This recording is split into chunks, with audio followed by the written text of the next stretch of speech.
అందరికీ నమస్కారం అండి. కొందరికి నమస్కారాలు. అదేంట్రా కొందరికి అన్నావు? కొందరే ఉన్నారయ్యా. కొందరికి ఉన్నారా? సరే, good evening ladies and gentlemen అన్నో చెప్పాలి. ఓకే. చెప్పు. Good evening ladies and gentlemen. Good evening ladies and ladies ladies ladies. అదేంట్రా? What about gentlemen? I not interested.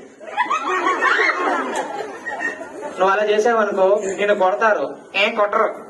కొట్టరా? ఎందుకు కొట్టరు? నేను తీసుకొచ్చింది నువ్వే కదా. అంటే నువ్వు ఇలా వచ్చావా? నువ్వు ఇలా వచ్చావా? ఇంతకీ నీ పేరేంటి? నీ పేరేంటి? నా పేరు సంపత్. కాదయ్యా, మై నేమ్ ఈస్. మంకీ. నువ్వు నోరు మూసుకో. మేరా నామ్. ఒళ్ళో కవట్ట. ఏయ్! అలా కాదు, నా పేరు. పెద్ద వింటాడు. వీడికి ఎగస్ట్రాలు చాలా ఎక్కువ అయిపోయినాయి. నీ కొలెస్ట్రాల్ ఎక్కువ. అలా కాదు. సరే, ఇంతకి నువ్వు ఏ రోజు